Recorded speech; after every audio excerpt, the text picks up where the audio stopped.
Bien-aimé, demeure davantage béni et que le Seigneur continue toujours à disposer ton cœur, afin que tu puisses recevoir ce message avec joie, amour, paix, sincérité et vérité de cœur, au nom de Jésus-Christ. Amen. Bien-aimé, il y a un langage qui est utilisé là-dehors un peu de partout dans les milieux dits chrétiens. D'autres même parfois au cours d'une veillée, quand ils finissent de prêcher, ou au cours de leur séminaire qu'ils organisent ou leur campagne d'évangélisation, quand ils finissent, ils disent toujours qu'il veut donner sa vie en Jésus ici, qu'il veut remettre sa vie entre les mains de Jésus, qu'il se lève et vienne devant. Et vous voyez les gens dans leur ignorance se lever et aller, et on leur fait répéter les paroles. Et après cela, on les déclare déjà enfants de Dieu. Frères, on les appelle frères par-ci, frères par-là. À la lumière de la parole, est-ce qu'on donne sa vie en Jésus ou on remet sa vie en Jésus? On va examiner à la lumière de la parole de Dieu. On va prendre Acte 14, verset 25. Écoutons ce qu'Acte 14, verset 25 nous dit. Il dit, « Il n'est point servi par des mains humaines, comme s'il avait besoin de quoi que ce soit. Lui qui donne à tous la vie, la respiration et toutes choses. » Donc c'est Dieu qui donne la vie, la respiration et toutes choses. Comment quelqu'un qui te donne la vie, on te dit encore de remettre ta vie entre tes mains, de donner ta vie entre ses mains, ça n'a pas de sens. Ça, c'est pas un langage qu'on doit utiliser, qu'un vrai serviteur doit utiliser pour annoncer l'évangile à un païen. Bon, qu'est-ce qu'on dit? Il y a 1 Corinthiens 1, verset 9. Écoutons ce qu'un Corinthiens 1, verset 9 nous dit. Il dit, « Dieu est fidèle, lui qui vous a appelé à la communion de son Fils, Jésus-Christ, notre Seigneur. Dieu est fidèle, lui qui vous a appelé à la communion de son Fils. Mon frère, as-tu déjà reçu l'appel de Dieu ou as-tu déjà répondu à l'appel de Jésus?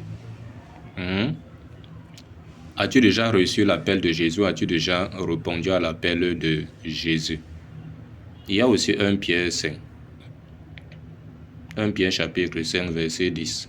Écoutons ce que ça dit. « Le Dieu de toute grâce qui vous a appelé en Jésus-Christ à sa gloire éternelle, après que vous aurez souffert un peu de temps, vous perfectionnera lui-même, vous affermira, vous fortifiera, vous rendra inébranlable.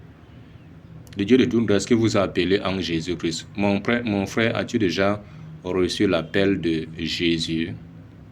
As-tu déjà répondu à son appel? Ce n'est pas que donne ta vie en Jésus, remets ta vie entre les mains de Jésus, non. Ce n'est pas ça. Il y a aussi Jean 1. Jean chapitre 1, du verset 9 au verset 13. Écoutons ce qui est écrit. Jean 1, du verset 9 au verset 13 nous dit, « Cette lumière était la véritable lumière qui, venant dans le monde, éclaire tout homme. Elle était dans le monde et le monde a été fait par elle et le monde ne l'a point connue. » Au verset 11, on dit, « Elle est venue chez les siens et les siens ne l'ont point reçue. » Donc c'est Jésus, il est venu chez les siens, le peuple d'Israël, et ceux-là ne l'ont point reçu. On dit au verset 12, « Mais à tous ceux qui l'ont reçu, à ceux qui croient en son nom, elle a donné le pouvoir de devenir enfants de Dieu, lesquels sont nés non du sang, ni de la volonté de la chair, ni de la volonté de l'homme, mais de Dieu. » Au verset 12, on dit à tous ceux qui l'ont reçu. Mon frère, as-tu déjà reçu Christ? Voilà, donc c'est important. Et on le reçoit comment? Parce que je ne comprends pas aussi comment est-ce que tu dois le recevoir. Tu vas aussi le recevoir n'importe comment et tu auras une fausse foi, une fausse croyance. Parce qu'il y a d'autres qui le reçoivent par l'évangile de prospérité.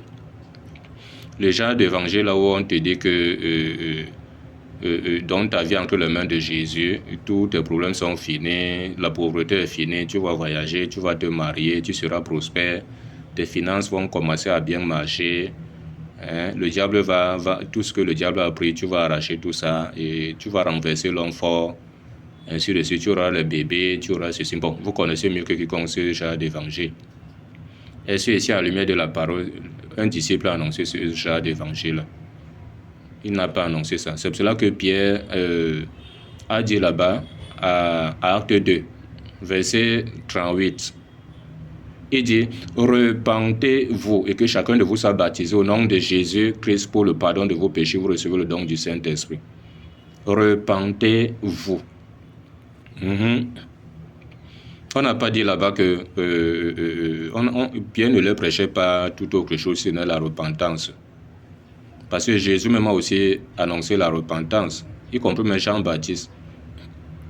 Parce que Marc 1, à partir du verset 14 à 15, on dit que Jésus même a commencé à annoncer la repentance. Voilà. Et tous les disciples n'ont qu'annoncé la repentance. Donc, il faut le recevoir par l'évangile de vérité et croire en son nom. Éphésiens 1, verset 13, il dit, vous aussi, après avoir entendu la parole de la vérité, l'évangile de votre salut, en lui, vous savez que vous avez été scellés du Saint-Esprit. Voilà. Donc, voilà un peu ce qu'il fallait que nous partageons. Ne soyez plus dans l'ignorance. Ayez toujours les yeux ouverts et utilisez le véritable langage qui sied à la parole de Dieu. Donc, voilà un peu ça. Ok, dans la paix, au nom de Jésus-Christ. Amen.